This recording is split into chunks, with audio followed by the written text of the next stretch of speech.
এই আকিব, এই এই ঘর থেকে বেরিয়ে আয়।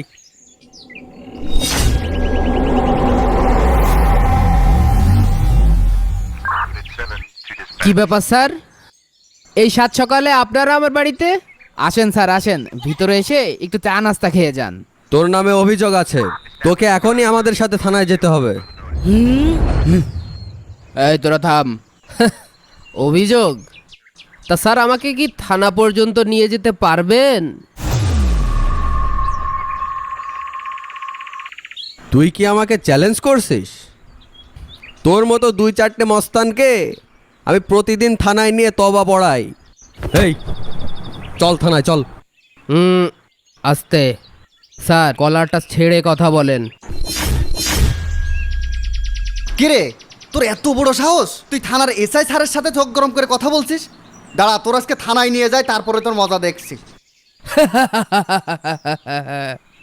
খুব ভয় পাইছি স্যার, খুব ভয় পাইছি।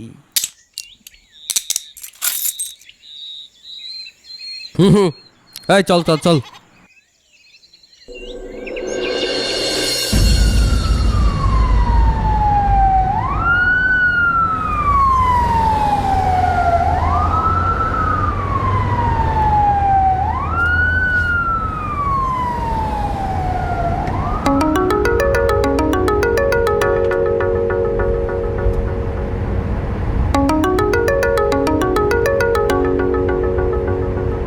কি ব্যাপার, এসপি স্যার এই সময় কল দিচ্ছে? স্যার ফোনটা তোলেন, আপনার আব্বা ফোন করেছে।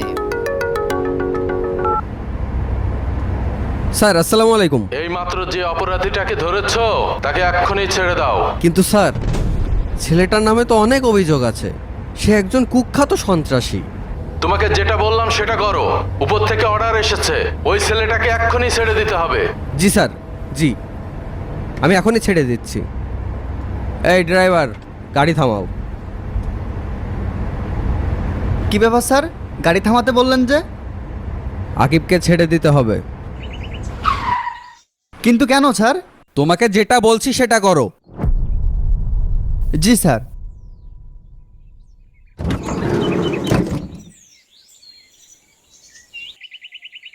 এই তুমি ওর হ্যান্ডকাপ খুলে দাও।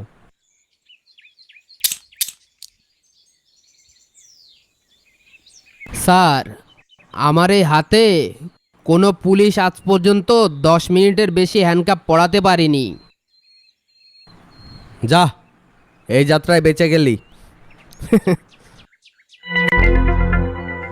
ও একটা কাজ তো বাকি রয়েছে।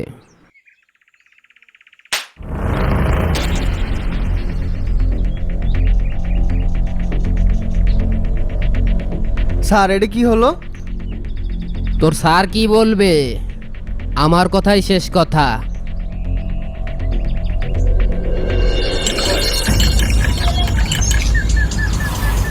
চাচা, এই নাও তোমার চা।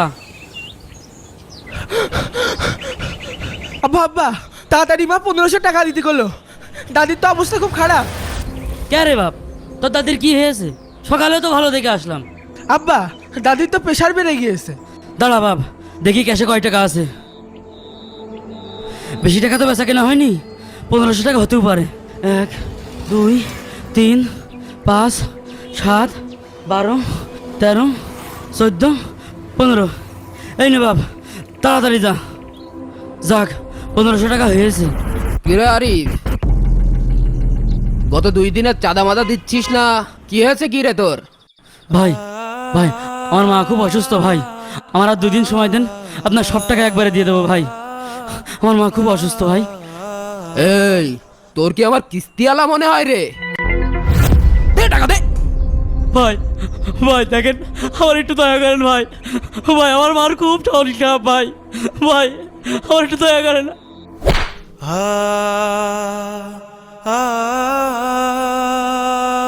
চুপ, একদম চুপ, আর খেয়ে ফেলবো। এই চল। হে আল্লাহ, এই মাজলুমের দুঃখ কষ্ট তুমি ছাড়া কেউ বলবে না আল্লাহ। তোমার কাছে আমি জানছিলাম আল্লাহ, তুমি এর বিচার করো।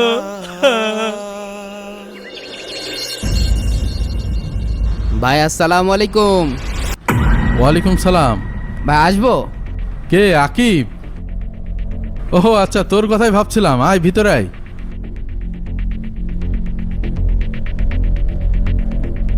বস। ভাই হঠাৎ ডাকলেন যে, কোনো দরকার নাকি?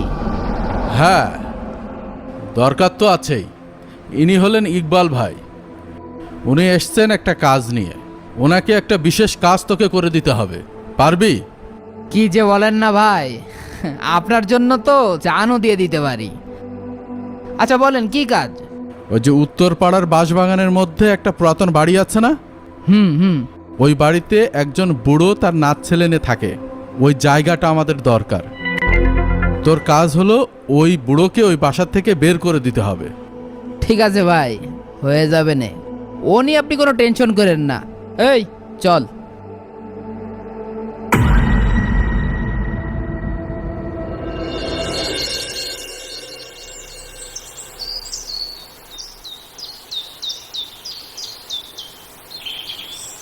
কি খবর চাচা, কিরাম আছো? কি খবর সাত সকালে তুমি আমার বাড়ির পরে? সকাল সকাল আসলাম একটা দরকারে। তা চাচা তুমি তো আমার পাওয়ার সম্পর্কে ভালোই জানো না? আমার নেতার তোমার এই জায়গাটা খুব পছন্দ হয়েছে। আমার কাছে আবদার করেছে এই জায়গাটা খালি করে দেওয়ার জন্য। তাই সকালবেলা তোমার বাড়ি আসলাম। না বাবা, আমার বাপের ভিটটা ছেড়ে আমি কোথাও যাব না বাবা, কোথাও যাব না। এই দিবি না মানে? তুই দিবি, তোর বাপ দেবে।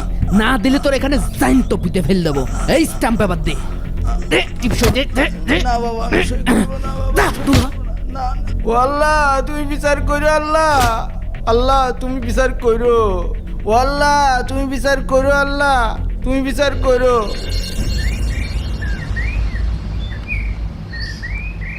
কিরে তোরা এখানে বসে আছিস, তা কাজ কাম করা লাগবে না নাকি? ভাই আপনার জন্যই তো সেই সকাল থেকে বসে আছি। তা মালপাতি কি এনেছেন? হ্যাঁ, এই মাত্রই মালপাতি সব নিয়ে আসলাম। তোরা এক কাজ কর, একটু নাস্তা পানি নিয়ে উত্তরপাড়া বাঁশবাগানের নিচে চলে আয়। ঠিক আছে ভাই, আপনি যান, আমরা এক্ষুনি আসছি।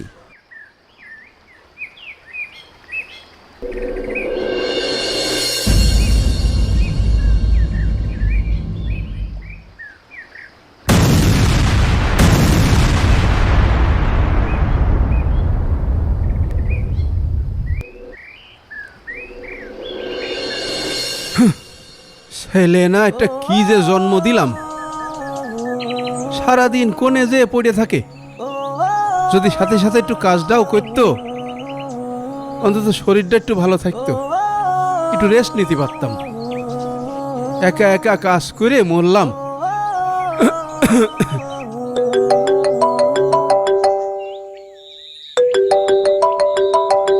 এই অসময় আবার কিডা ফোন করলো?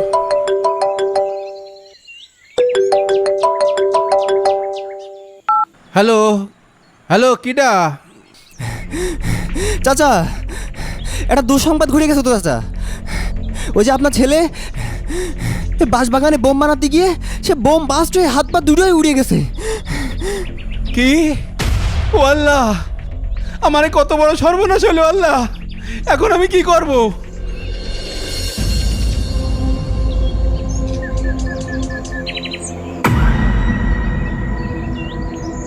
স্যার স্যার, ওই যে উত্তরপাড়া আকিব আছে না, ও বাঁশবাগানের ভিতরে বোম বানাতে গিয়ে ওর হাত পা উড়ে গিয়েছে স্যার। ও এখন হসপিটালে ভর্তি আছে স্যার। আপনাকে এখনই যেতে বললো, চলেন স্যার।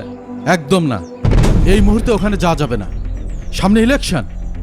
এই মুহূর্তে ওখানে গেলে মিডিয়া জানতে পারবে ও আমার লোক, আর তখন পাবলিক সব আমার বিপক্ষে চলে যাবে। জি জি স্যার, তাহলে গাড়িতে ওঠেন।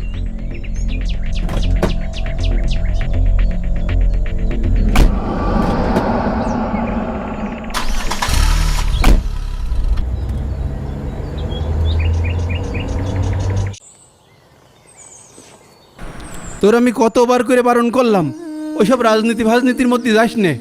কথা বললি তো কথা শুনিস নে। আব্বা, আমার নেতা খুব ভালো মানুষ। শোন, ও সব দেখা আছে। এই মাথার চুল তো আর বাতাসে বাকিনি। ওই দেখতেই বড় হয়েছি। বিপদের সময় ওরা সব তোর ব্যবহার করবে। তুই বিপদে পড়লি আর খুঁজে দেখবে না। এই যে বিপদে পড়েছিস, কেউ কি খোঁজ নিয়েছে?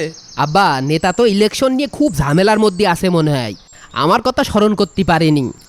তাহলে চল তোর নেতার কাছে যাই, যে দেখি নেতা তোর কোনো ব্যবস্থা করে কিনা। হ্যাঁ আব্বা, চলো। এটা ধরো। ওরে, হ্যাঁ আয় আয়।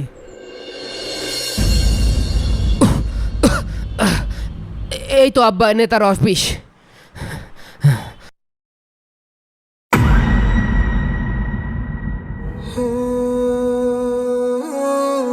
ভাই আসসালামু আলাইকুম। ওয়ালাইকুম আসসালাম। আপনারা কারা? এখানে কি করছেন? ভাই আমার ছেলেটা তো সারা জীবন আপনার পিছনে ঘুরেই কাটাইলো, ওর এখন এই অবস্থা, ওর একটা কাজের ব্যবস্থা করে দেন না। কাজ? কি কাজ? জি নেতা, দেখতেই তো পাচ্ছেন বোমে আমার হাতটা উড়িয়ে গিয়েছে। আমি আপনার সাথে আর কোনো কাজ কাম করতে পারছি না। আমার যদি একটা কাজের ব্যবস্থা করে দিতেন, বাকি জীবনটা কিছু করে খাতে পারতাম।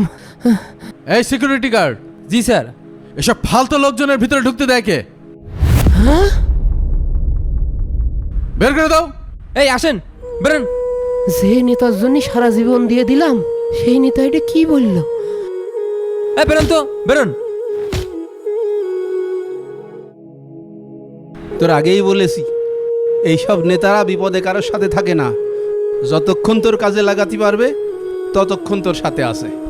হ্যাঁ আব্বা, আমার শিক্ষা হয়ে গেছে, চলো আমরা চলে যাই। সামনে আমার এক বন্ধুর বাড়ি আছে, তোর নেতার কাছে যে এত কাজ হইল না, ওই বন্ধুর সাথে একটু দেখা করে যাই। আব্বা, জীবনে যা ভুল করেছি, আমার পাপের শাস্তি আমি পাচ্ছি। চল বাপ।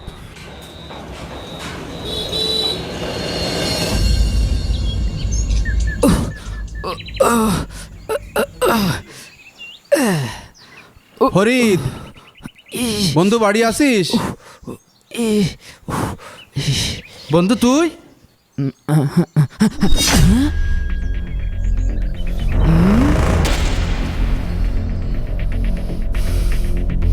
চাচা আপনি? হ্যাঁ চাচা, আমি সারাটা জীবন আমার নেতার সাথে মিশে কত নিরীহ মানুষকে যে মারিছি, বাপ বয়সী লোকেরও মারিছি, আমার বয়সী লোকেরও মারিছি, এ আমি গুনে শেষ করতে পারবো না।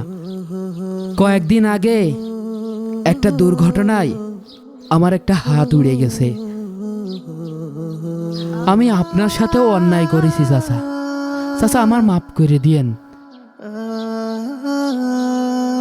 শোনো বাপ, তুমি সেদিন আমার ভিটে বাড়ি কেড়ে নিয়েছো, আমি কারুর কাছে বিচার পাইনি, আল্লাহর কাছে বিচার দিয়েছিলাম, আল্লাহ আমার বিচার করে দিয়েছে।